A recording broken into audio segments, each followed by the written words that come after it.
സൗദിയിൽ കോവിഡ് പ്രതിദിന കേസുകൾ 800-ന് താഴെയാണ് ഇപ്പോൾ റിപ്പോർട്ട് ചെയ്യപ്പെടുന്നത്.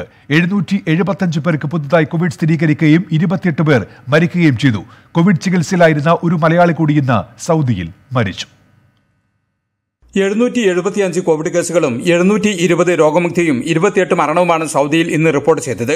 കോവിഡ് കേസുകൾ ഇതോടെ 3,23,012 രോഗമുക്തി 2,98,966 മരണസംഖ്യ 4,165 ഉയർന്നു.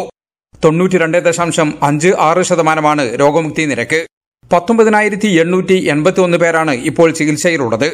ഇതിൽ 1,386 പേർ തീവ്രപരിചരണ വിഭാഗത്തിലാണ്. 49,205 സാമ്പിളുകൾ 24 മണിക്കൂറിനിടെ പരിശോധിച്ചു. പരിശോധിച്ച സാമ്പിളുകൾ ഇതോടെ 55,48,202 ദമാമിൽ 54, മക്കയിൽ 51, ജിദ്ദയിൽ 45, ഹുഫൂഫിൽ 40, റിയാദിൽ 40, മദീനയിൽ 37 കോവിഡ് കേസുകൾ പുതുതായി സ്ഥിരീകരിച്ചു. ജിദ്ദയിൽ 6, അബഹയിൽ 3, Riyadh, Tabuk, Jizan, Hafr al Batin എന്നിവിടങ്ങളിൽ 2 വീതവും മരണം ഇന്ന് റിപ്പോർട്ട് ചെയ്തു.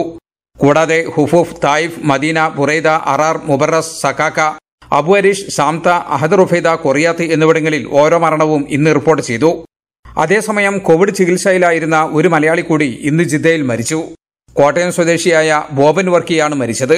63 വയസ്സായിരുന്നു. ജലീൽ കണമംഗലം, 24 ജിദ്ദ.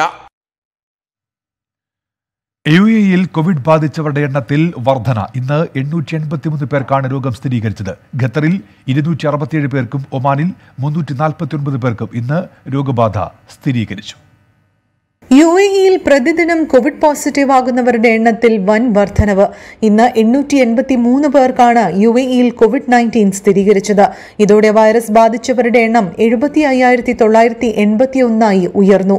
മെയ് മാസത്തിനു ശേഷം ഇത്രയധികം പോസിറ്റീവ് കേസുകൾ രേഖപ്പെടുത്തുന്ന ദിവസം ഇന്നാണ്. മെയ് 27-ന് 883 പേർക്കാണ് COVID-19 സ്ഥിരീകരിച്ചത്. രാജ്യത്ത് കഴിഞ്ഞ 24 മണിക്കൂറിൽ 2 കോവിഡ് മരണങ്ങൾ കൂടി റിപ്പോർട്ട് ചെയ്തിട്ടുണ്ട്. ഇതുവരെ കോവിഡ് ബാധിച്ച് 393 പേരാണ് UAE-യിൽ മരണപ്പെട്ടത്. ഇന്ന് 416 പേർ സുഖം പ്രാപിച്ചതായും UAE ആരോഗ്യ പ്രതിരോധ മന്ത്രാലയം അറിയിച്ചു. ഇതോടെ 67,359 പേർക്ക് കോവിഡ് മുക്തി നേടാനായതായും ആരോഗ്യ മന്ത്രാലയം വ്യക്തമാക്കി. കഴിഞ്ഞ 24 മണിക്കൂറിൽ 85,917 പരിശോധനകളാണ് നടത്തിയത്. നിലവിൽ 8,229 പേരാണ് UAE-യിൽ കോവിഡ് ബാധിച്ച് ചികിത്സയിലുള്ളത്. ഖത്തറിൽ നിന്ന് 267 പേർക്കാണ് COVID-19 സ്ഥിരീകരിച്ചത്. ഇതോടെ രാജ്യത്ത് വൈറസ് ബാധിച്ചവരുടെ എണ്ണം 1,20,846 കഴിഞ്ഞ 24 മണിക്കൂറിൽ കോവിഡ് മരണങ്ങളൊന്നും ഖത്തറിൽ റിപ്പോർട്ട് ചെയ്തിട്ടില്ല. രാജ്യത്ത് ഇതുവരെ കോവിഡ് ബാധിച്ച് 205 പേരാണ് മരണപ്പെട്ടത്. 249 പേർ സുഖം പ്രാപിച്ചതായും ഖത്തർ ആരോഗ്യ മന്ത്രാലയം അറിയിച്ചു. ഇതോടെ രോഗമുക്തി നേടിയവരുടെ എണ്ണം 1,17,746 നിലവിൽ 2,895 പേരാണ് ഖത്തറിൽ കോവിഡ് ബാധിച്ച് ചികിത്സയിലുള്ളത്. കഴിഞ്ഞ 24 മണിക്കൂറിൽ രാജ്യത്ത് 4,163 പരിശോധനകളാണ് നടത്തിയത്. ഒമാനിൽ നിന്ന് 349 പേർക്ക് കൂടി COVID-19 സ്ഥിരീകരിച്ചു. ഇതോടെ വൈറസ് ബാധിച്ചവരുടെ എണ്ണം 87,939 9 പേർ മരിച്ചതായും ഒമാൻ ആരോഗ്യ മന്ത്രാലയം ഇന്ന് റിപ്പോർട്ട് ചെയ്തിട്ടുണ്ട്. ഇതോടെ മരണസംഖ്യ 751 ഉയർന്നു. 142 പേരാണ് ഇന്ന് രോഗത്തിൽ നിന്നും സുഖം പ്രാപിച്ചത്. ഇതോടെ രോഗമുക്തി നേടിയവരുടെ എണ്ണം 83,115 ആയതായും ഒമാൻ ആരോഗ്യ മന്ത്രാലയം വ്യക്തമാക്കി. ഐശ്വര്യ, 24 ദുബായ്. UAE-യിൽ കോവിഡ് ബാധിച്ച ഒരാളിൽ നിന്ന് 45 പേരിലേക്ക് രോഗം പടർന്നുവെന്ന് ആരോഗ്യ മന്ത്രാലയം. രോഗലക്ഷണങ്ങൾ ഉണ്ടായിരുന്ന വ്യക്തി സുരക്ഷാ നടപടി സ്വീകരിക്കാതെ കുടുംബാംഗങ്ങളുമായി ഒത്തുകൂടിയതാണ് വ്യാപനത്തിന് കാരണമായത്. രോഗവ്യാപനം തടയുക എന്നത് ഓരോ വ്യക്തിയുടെയും ഉത്തരവാദിത്തമാണെന്ന് UAE ആരോഗ്യ മന്ത്രാലയം വീണ്ടും ഓർമ്മിപ്പിച്ചു. ഒരു വ്യക്തിയുടെ അശ്രദ്ധ കാരണം മറ്റ് പലരിലേക്കും രോഗവ്യാപനം തുടരുകയാണ്. കോവിഡ് രോഗലക്ഷണങ്ങൾ ഉണ്ടായിരുന്ന ഒരാളുടെ ഉത്തരവാദിത്തമില്ലായ്മ കാരണം 3 കുടുംബങ്ങളിലെ 45 പേരിലേക്കാണ് രോഗം പടർന്നത്. കോവിഡ് പ്രോട്ടോകോൾ ലംഘിച്ച് ഒത്തുചേരലുകൾ നടത്തിയതാണ് രോഗവ്യാപനത്തിന് കാരണമായിരിക്കുന്നത്. ഒരാൾക്ക് ജീവൻ നഷ്ടപ്പെടുകയും ചെയ്തു. കോവിഡ് ലക്ഷണങ്ങൾ ഉണ്ടായിരുന്നിട്ടും ആവശ്യമായ സുരക്ഷാ മുൻകരുതലുകൾ സ്വീകരിക്കാത്തതും ആരോഗ്യ പ്രവർത്തകരുടെ മുന്നറിയിപ്പുകൾ അനുസരിക്കാതിരുന്നതുമാണ് രോഗം ഇത്രയും പേരിലേക്ക് പടരാൻ കാരണമായത്. കോവിഡിന്റെ ലക്ഷണങ്ങൾ കാണിച്ചതിനെ തുടർന്ന് ഈ വ്യക്തിയോട് സ്വയം നിരീക്ഷണത്തിൽ പോകാൻ ആവശ്യപ്പെട്ടിരുന്നു. എന്നാൽ ഇതിന് തയ്യാറാകാതെ ഇദ്ദേഹം ആളുകളുമായി അടുത്ത് ഇടപഴകുകയാണ് ചെയ്തത്. ഇതിന്റെ ഫലമായി ഈ വ്യക്തിയുടെ ഭാര്യയ്ക്കും മറ്റ് 3 കുടുംബങ്ങളിലെ 44 പേർക്കും കോവിഡ് ബാധിച്ചു. ഇവരുടെ കുടുംബത്തിലെ പ്രായം കൂടിയ ഒരാൾക്ക് ജീവൻ നഷ്ടപ്പെടുകയും ചെയ്തുവെന്ന് UAE അധികൃതർ അറിയിച്ചു. ബന്ധുക്കളുമായുള്ള കൂടിച്ചേരലുകൾ നടത്തിയതാണ് ഇത്രയും പേർക്ക് കോവിഡ് വരാൻ കാരണമായതെന്ന് UAE സർക്കാർ വക്താവ് ഡോക്ടർ ഒമർ അൽ ഹമീദി പറഞ്ഞു. കോവിഡ് ബാധിച്ച വ്യക്തിയെ ആശുപത്രിയിൽ പ്രവേശിപ്പിച്ചുവെങ്കിലും മരണം സംഭവിക്കുകയായിരുന്നുവെന്ന് ഡോക്ടർ ഒമർ അൽ ഹമീദി വ്യക്തമാക്കി. തങ്ങൾക്ക് പ്രിയപ്പെട്ടവരുടെ സുരക്ഷ ഉറപ്പാക്കുകയെന്നത് ഓരോ വ്യക്തികളുടെയും ഉത്തരവാദിത്തമാണ്. എല്ലാവരും അവരവരുടെ കുടുംബത്തിന്റെയും സുരക്ഷ ഉറപ്പാക്കേണ്ടതുണ്ട്. ഇത്തരത്തിലുള്ള കൂടിച്ചേരലുകൾ ജനങ്ങൾ നിർബന്ധമായും ഒഴിവാക്കണമെന്നും കുടുംബാംഗങ്ങളുടെ ജീവൻ വെച്ച് ഒരിക്കലും റിസ്ക് എടുക്കരുത് എന്നും ഡോക്ടർ ഒമർ വ്യക്തമാക്കി. ഐശ്വര്യ, 24, ദുബായ്. കുവൈറ്റിൽ 838 പേർക്ക് കൂടി കോവിഡ് സ്ഥിരീകരിച്ചു. രോഗബാധ മൂലം 4 മരണം കൂടി ഇന്ന് സ്ഥിരീകരിച്ചു. ഇതോടെ കുവൈറ്റിൽ കോവിഡ് ബാധിച്ചവരുടെ എണ്ണം 92,000 കടന്നു. കുവൈറ്റിൽ കഴിഞ്ഞ 24 മണിക്കൂറിനുള്ളിൽ 838 പേർക്ക് കൂടി വൈറസ് ബാധ സ്ഥിരീകരിച്ചു. ഇതോടെ രാജ്യത്ത് വൈറസ് ബാധിച്ചവരുടെ ആകെ എണ്ണം 92,082 ആയി. രോഗബാധ മൂലം 4 മരണം കൂടി ഇന്ന് രേഖപ്പെടുത്തി. ഇതോടെ വൈറസ് ബാധിച്ച് മരിച്ചവരുടെ ആകെ എണ്ണം 552 ഉയർന്നു. അതേസമയം രോഗമുക്തി നേടിയവരുടെ എണ്ണത്തിലും നേരിയ വർധനവുണ്ട്. 568 പേരാണ് ഇന്ന് രോഗമുക്തരായത്. ഇതോടെ രോഗമുക്തി നേടിയവരുടെ ആകെ എണ്ണം 82,222 ആയി. നിലവിൽ 9,308 പേരാണ് ചികിത്സയിലുള്ളത്. ഇവരിൽ 89 പേർ മാത്രമാണ് തീവ്രപരിചരണ വിഭാഗത്തിലുള്ളതെന്നും ഇതുവരെയായി 6,57,751 പരിശോധനകൾ നടത്തിയതായും ആരോഗ്യ മന്ത്രാലയം വ്യക്തമാക്കി. അതേസമയം വിദേശ രാജ്യങ്ങളിൽ നിന്നും കുവൈറ്റിലേക്ക് പ്രവേശിക്കുന്ന യാത്രക്കാരിൽ 6 വയസ്സുവരെയുള്ള കുട്ടികളെ PCR സർട്ടിഫിക്കറ്റ് നിബന്ധനയിൽ നിന്നും ഒഴിവാക്കി. ആരോഗ്യ മന്ത്രാലയത്തിന്റെ നിർദ്ദേശത്തെ തുടർന്നാണ് ഈ നടപടിയെന്ന് കുവൈറ്റ് സിവിൽ വ്യോമയാന വൃത്തങ്ങൾ വ്യക്തമാക്കി. 24 കുവൈറ്റ്. ബഹ്റൈനിൽ പുതുതായി 702 പേർക്ക് കൂടി കോവിഡ് സ്ഥിരീകരിച്ചവരിൽ 98 പേർ പ്രവാസികളാണ്. 602 പേർക്ക് സമ്പർക്കത്തിലൂടെയാണ് രോഗം ബാധിച്ചത്. നിലവിൽ 5002 പേരാണ് ചികിത്സയിൽ കഴിയുന്നത്. 334 പേർ സുഖം പ്രാപിച്ചതായും ആരോഗ്യ മന്ത്രാലയം അറിയിച്ചു. ബഹ്റൈനിൽ 2 ആഴ്ച കൂടിച്ചേരലുകൾ ഒഴിവാക്കണമെന്ന് ആരോഗ്യ മന്ത്രാലയത്തിലെ അണ്ടർ സെക്രട്ടറി ആവശ്യപ്പെട്ടു. കഴിഞ്ഞ ദിവസങ്ങളിൽ രോഗബാധിതർ കൂടിയതിന് കാരണം ആൾക്കൂട്ടങ്ങളാണെന്നും ഡോക്ടർ ഖലീദ് അൽമാനിൻ പറഞ്ഞു.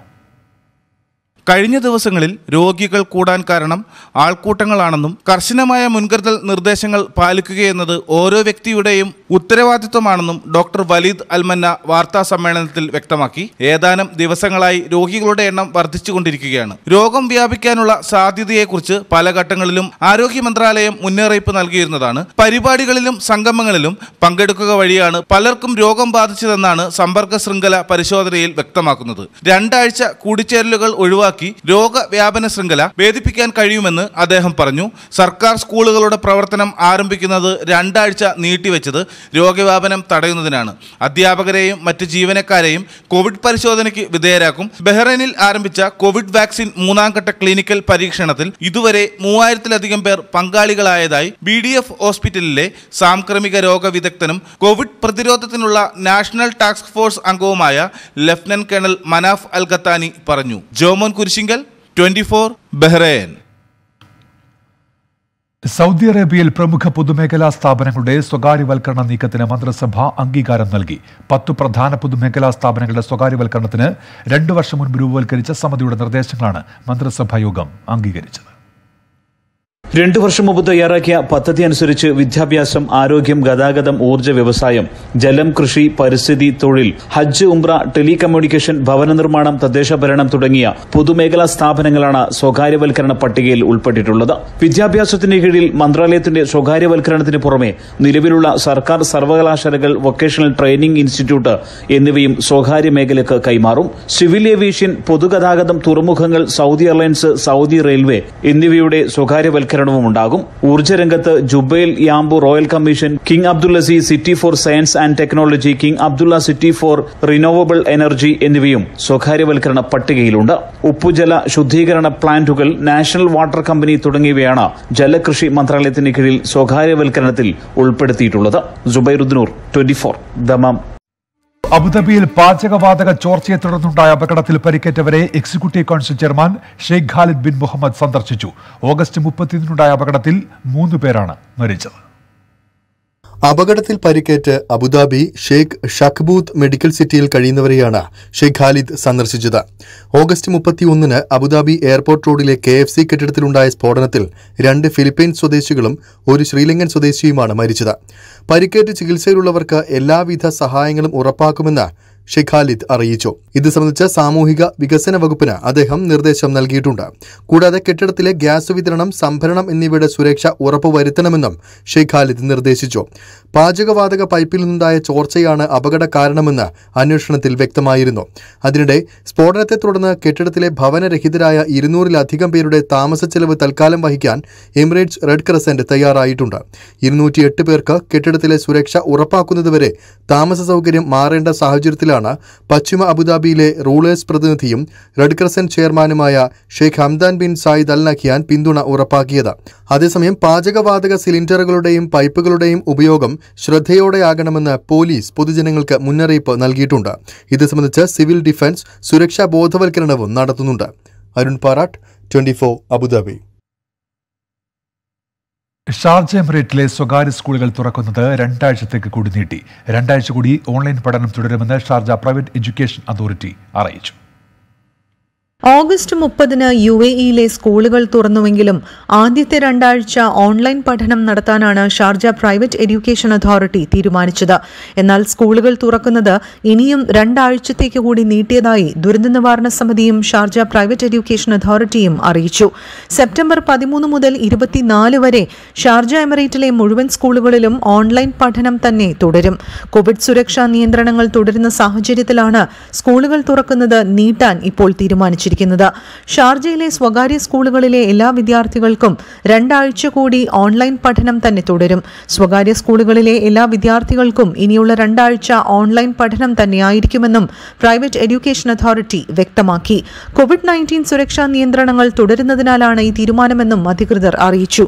നിലവിൽ ലേണിംഗ് വഴിയാണ് വിദ്യാർത്ഥികൾ പഠനം നടത്തുന്നത്. 2 ആഴ്ചയ്ക്കു ശേഷം സ്ഥിതിവിശേഷം വിലയിരുത്തി സ്കൂൾ തുറക്കുന്ന കാര്യം തീരുമാനിക്കും.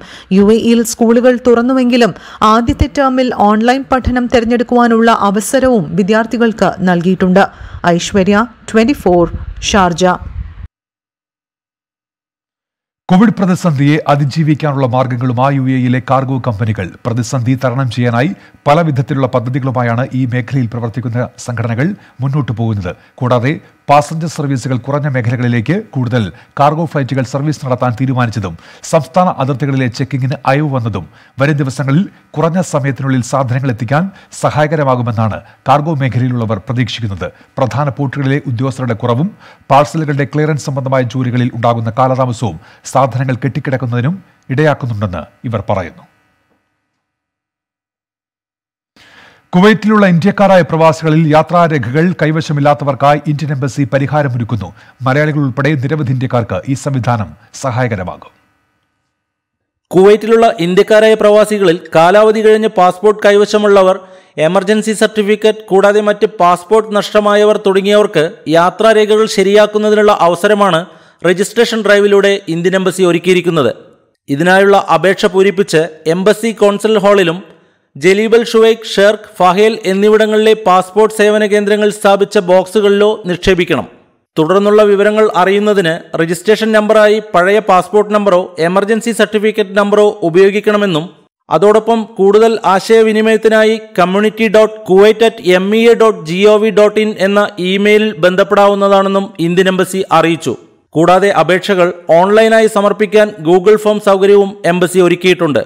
കോവിഡ് പശ്ചാത്തലത്തിൽ വിവിധ പ്രതിസന്ധികളെ കൂടാതെ യാത്രാരേഖകളും മറ്റുമില്ലാതെ വിഷമതയനുഭവിക്കുന്ന മലയാളികൾ ഉൾപ്പെടെയുള്ള നിരവധി ഇന്ത്യക്കാർക്ക് ഏറെ പ്രയോജനകരമാവുന്ന ഒന്നാണ് ഇന്ത്യൻ എംബസി ഒരുക്കിയിരിക്കുന്ന രജിസ്ട്രേഷൻ ഡ്രൈവ് സംവിധാനം. 24 കുവൈറ്റ്. സൗദി അറേബ്യയിലെ ഭക്ഷ്യവിതരണ സംസ്കരണ മേഖലയിൽ കൂടുതൽ സ്വദേശികൾക്ക് തൊഴിൽ കണ്ടെത്താൻ പദ്ധതി നടപ്പിലാക്കുന്നു. ഇതിനായി അറേബ്യൻ അഗ്രികൾച്ചർ സർവീസ് കമ്പനിയുമായി കരാറിൽ ഒപ്പുവെച്ചു. ഭക്ഷ്യ ഉൽപാദനം, മൂല്യവർദ്ധിത ക്ഷീര ഉൽപ്പന്നങ്ങൾ എന്നീ മേഖലകളിൽ കൂടുതൽ സ്വദേശികൾക്ക് തൊഴിൽ കണ്ടെത്താനാണ് ശ്രമം. ഉൽപാദനത്തിലും വിതരണത്തിലും പരിശീലനം നൽകുന്നതിന് പോളിടെക്നിക്കും അറേബ്യൻ അഗ്രികൾച്ചറൽ സർവീസ് കമ്പനിയും സഹകരണ കരാറിൽ ഒപ്പുവച്ചു. തൊഴിലന്വേഷകർക്ക് പരിശീലനം, പ്രായോഗിക മാർഗനിർദ്ദേശങ്ങൾ എന്നിവ നൽകുന്നതിനാണ് കരാർ. Polytechnic executive director Ibrahim bin Saud al അഖീലിയും അറാസ്കോ മാനവ വിഭവശേഷി എക്സിക്യൂട്ടീവ് പ്രസിഡന്റ് ഖാലിദ് മുഹമ്മദ് ഗൻദൂറയുമാണ് കരാറിൽ ഒപ്പുവച്ചത്. സ്വദേശി യുവതി യുവാക്കൾക്ക് പരിശീലനം നൽകി ഭക്ഷ്യ ഉൽപാദനം, സംസ്കരണം എന്നീ മേഖലകളിൽ സ്വയം തൊഴിൽ കണ്ടെത്താൻ പ്രോത്സാഹിപ്പിക്കുക എന്നതും പദ്ധതിയുടെ ലക്ഷ്യമാണ്. തൊഴിൽ മന്ത്രാലയത്തിലെ മാനവ വിഭവശേഷി വികസന നിധി, Saudi vocational and technical institute എന്നിവയുമായി സഹകരിച്ചാണ് പരിശീലനമെന്നും അധികൃതർ അറിയിച്ചു. നസ്രുദ്ദീൻ വിജയ്, 24, റിയാദ്. സൗദി ആഭ്യന്തര മന്ത്രാലയത്തിന്റെ ഓൺലൈൻ സേവനമായ അബ്ഷിർ ഉപയോഗിക്കുന്നവരുടെ എണ്ണം ഗണ്യമായി വർദ്ധിച്ചു. 1,70,00,000 ഉപഭോക്താക്കൾ അബ്ഷിർ സേവനം പ്രയോജനപ്പെടുത്തുന്നുണ്ടെന്ന് അധികൃതർ അറിയിച്ചു. സൗദിയിൽ സർക്കാർ സേവനങ്ങൾ ലഭ്യമാക്കുന്ന ഇലക്ട്രോണിക് പ്ലാറ്റ്ഫോമാണ് അബ്ഷിർ. ഇതുവഴി 200 ഓൺലൈൻ സേവനങ്ങളാണ് ലഭ്യമാക്കിയിട്ടുള്ളത്. പാസ്പോർട്ട് ഡയറക്ടറേറ്റ്, ലേബർ ഓഫീസ് എന്നിവിടങ്ങളിൽ നിന്നുള്ള സേവനങ്ങൾക്ക് അബ്ഷിർ പ്രയോജനപ്പെടുത്താൻ കഴിയും. സർക്കാർ ഓഫീസുകൾ സന്ദർശിക്കാതെ സ്വദേശികൾക്കും വിദേശികൾക്കും സേവനം ഓൺലൈൻ പ്ലാറ്റ്ഫോമിൽ ലഭ്യമാണ്. പാസ്പോർട്ട് പുതുക്കുക, വിദേശികളുടെ താമസാനുമതി രേഖയായ ഇഖാമ പുതുക്കുക, ഡ്രൈവിംഗ് ലൈസൻസ്, പ്രൊഫഷൻ മാറ്റം തുടങ്ങിയ സേവനങ്ങളും അബ്ഷിറിൽ ലഭ്യമാണ്. ജനന രജിസ്ട്രേഷൻ, സ്വദേശികളുടെ ഫാമിലി കാർഡ് തുടങ്ങിയ സേവനങ്ങളും അബ്ഷിർ വഴി സാധ്യമാണ്. സ്വദേശികളുടെയും വിദേശികളുടെയും സമ്പൂർണ്ണ വിവരങ്ങൾ നാഷണൽ ഇൻഫർമേഷൻ സെന്ററിൽ രേഖപ്പെടുത്തിയിട്ടുണ്ട്.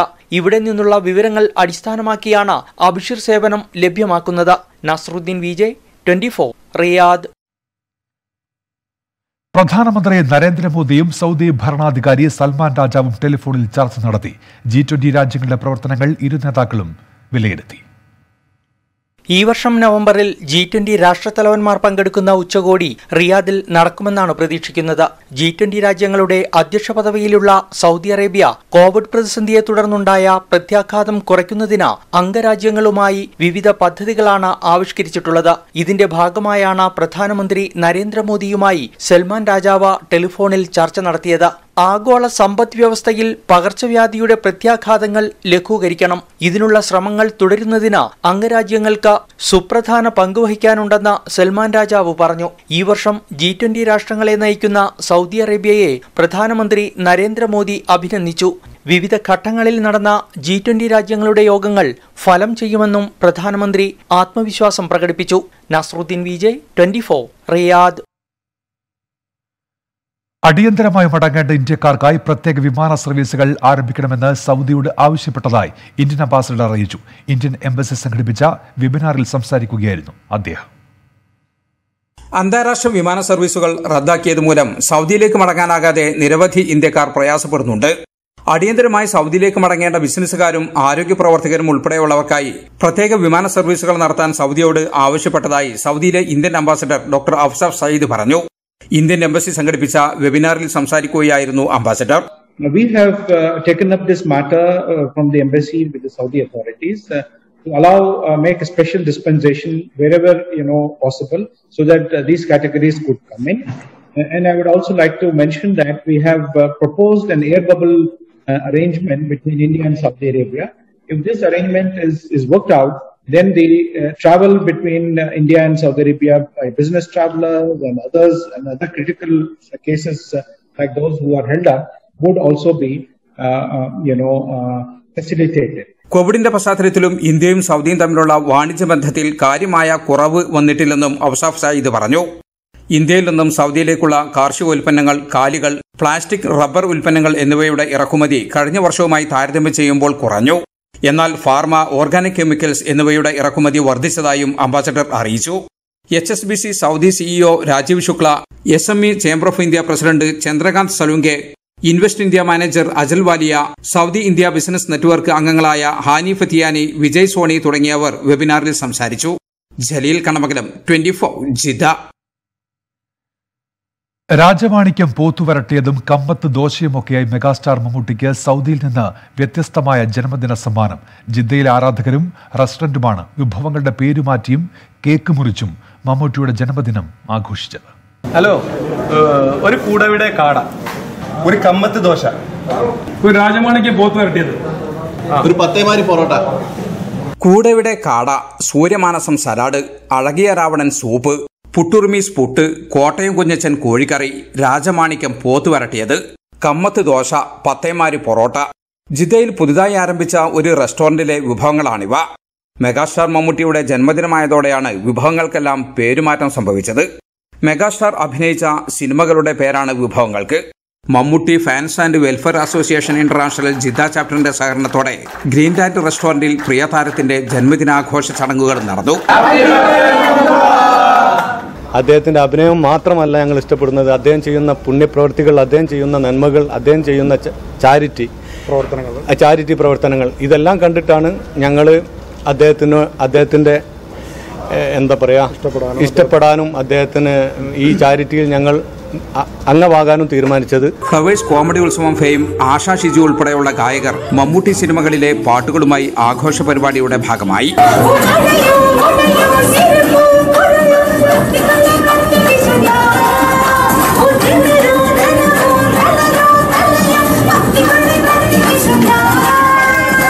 മമ്മൂട്ടിയുടെ ജന്മദിനത്തോടനുബന്ധിച്ച് ഫാൻസ് അസോസിയേഷൻ സൗദി ഘടകം വീഡിയോ ആൽബവും പുറത്തിറക്കിയിട്ടുണ്ട്. കേരളം എന്നൊരു നാട്ടിൽ ജനിച്ചു മഹാനടൻ എന്നൊരു മമ്മൂക്ക, കലയുടെ കുലപതിയായി ജനിച്ചൊരു സുന്ദരനാണൊരു മമ്മൂക്ക. ജലീൽ കടമകലം, 24 ജിദ്ദ. UAE-യിൽ നടക്കുന്ന IPL-ന്റെ ഔദ്യോഗിക മെഡിക്കൽ പങ്കാളിയായി VPS ഹെൽത്ത് കെയറിനെ BCCI തെരഞ്ഞെടുത്തു. കോവിഡ് പരിശോധനാ ഏജൻസിയായി VPS-നെ നിയമിച്ചതിന് പിന്നാലെയാണ് ടൂർണമെന്റിന്റെ മുഴുവൻ മെഡിക്കൽ കാര്യങ്ങളുടെയും ഉത്തരവാദിത്വവും ഗ്രൂപ്പിന് നൽകുന്നത്. ടൂർണമെന്റുമായി ബന്ധമുള്ളവർ കോവിഡ് പോസിറ്റീവായാൽ അവരെ ഐസൊലേറ്റ് ചെയ്യുന്നതിനുള്ള പ്രത്യേക കേന്ദ്രങ്ങളിൽ മെഡിക്കൽ സേവനങ്ങൾ നൽകാനുള്ള ചുമതലയും ഗ്രൂപ്പിനായിരിക്കും. IPL-ന് ആവശ്യമായ സേവനങ്ങൾ നൽകുന്നതിന് ആശുപത്രികളും മെഡിക്കൽ വിദഗ്ധരും സജ്ജമായി കഴിഞ്ഞെന്ന് VPS health care Dubai and Northern Emirates CEO doctor Shajir Gafar അറിയിച്ചു. ഫോക്കസ് പൂർത്തിയാകുന്നു. നമസ്കാരം. This is 24.